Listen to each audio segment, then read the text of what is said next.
football. Let's can we talk Bama real quick? Because it got speaking of Big 12, it got Cliff Amore, and I think Kansas State was trying to get in there, Carolina was in there, but the Rutgers transfer winds up going to Alabama. You've got the Tide in the top 10.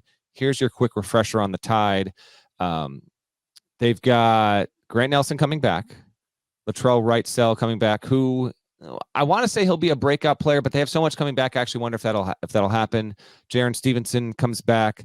They bring in Cliff Amore, Aiden Holloway from Auburn. Also, we'll see if he can really pop and be that kind of big-time player there. They've got a lot coming in. Now, they lost Rylan Griffin to Kansas, big-time addition for Kansas. Aaron Estrada, his college career, I think his eligibility is up, I'm pretty sure. Pringle's gone, transferred out. Sam Walters is off to Michigan. So they lost some impact players.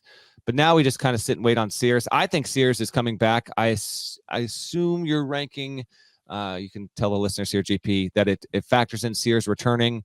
But getting Amore, who is a big-time big and was a real get there for Alabama, I thought was, maybe number 2 behind the O'Meara stuff, again, over the past 5, 6, 7 days. But I like what the Tide have here. And give me thoughts on that, but let me tee up with this. Could we really be sitting on a season up forthcoming here?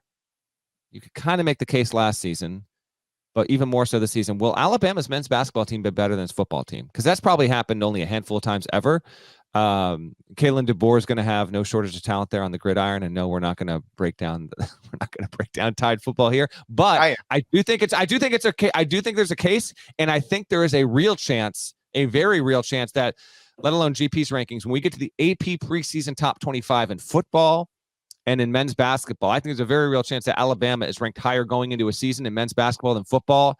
Here's another homework assignment for our listeners. I'd be curious how many times that has ever happened. Heading into a season, AP preseason top 25. Has it happened more than once, twice, ever? Because there's a real chance that'll be the case later this year. I have Alabama 8th in the top 25 and 1, but that is with Mark Sears projected to remain in the NBA draft. He's maintaining his college eligibility. He has been invited to the combine later this month. Simply put, when I talk to NBA people, they tell me if he's in the draft, he'll get picked. And most people who will get picked are in the draft. Now, obviously, name, image, and likeness has changed this dramatically. Yes. And there is a scenario where Let me give you a real quick on the way that it changes dramatically, just because I'm talking to sources. For example, Janelle Davis, who I don't know if in this moment he is technically all in 100% at Arkansas, but he was paid over $1 million in name, image, and likeness, and it was worth double a 2-way contract. And so I think that is a specific instance where NIL is keeping a very, very, very good college player in college as opposed to going to the draft, which is a huge thing. And I think there's a real chance that could play a role here with Sears as well. That's right. So if Mark Sears does come back, which is fine. I've already updated 20 times. I'll update again. It's fine. But right now he's projected to stay in the draft. If he were to announce he's withdrawing and returning to Alabama and everything else that is currently in place at Alabama remains in place, I would move the Crimson Tide at least to number 3 behind Kansas and Houston, and maybe all the way up to number 2 behind Kansas. Yeah. They're like, I do think it's interesting and not a coincidence that there were at least 2 men who were linked to Louisville, linked to Kentucky, and they decide to stay where they're at. And now they're flourishing in name, image, and likeness transfer portal stuff. Just in the past couple of days, Nate Oates adds a big transfer to Alabama. Scott Drew adds a big transfer at Baylor. As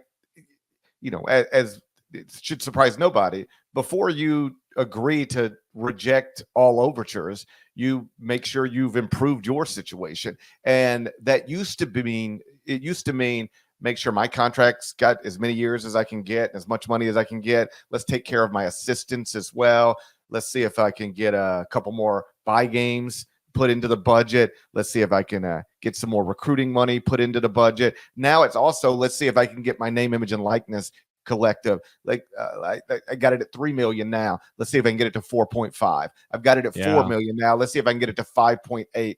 Like I had a coach tell me a couple of weeks ago, maybe last week, that they were involved with a transfer and they just got outbid. They offered X amount of money, and the other school offered X amount of money.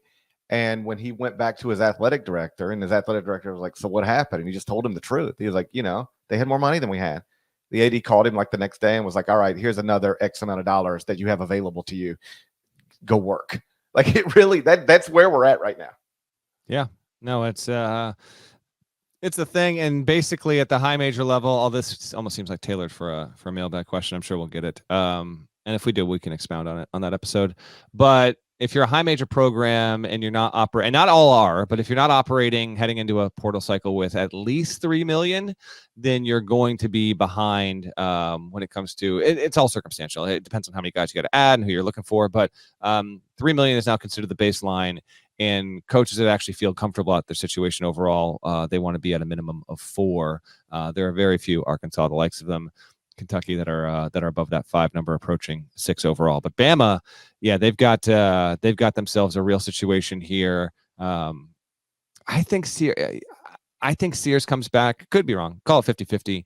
And if he does, yeah, that'll be a hell of a situation there. Coming off obviously a Final Four, first one in program history, and they kept it.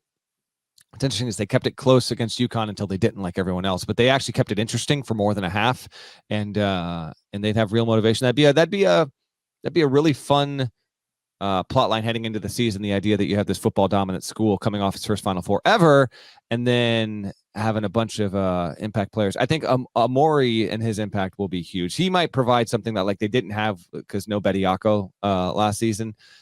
He might provide that. I think that's pretty intriguing overall.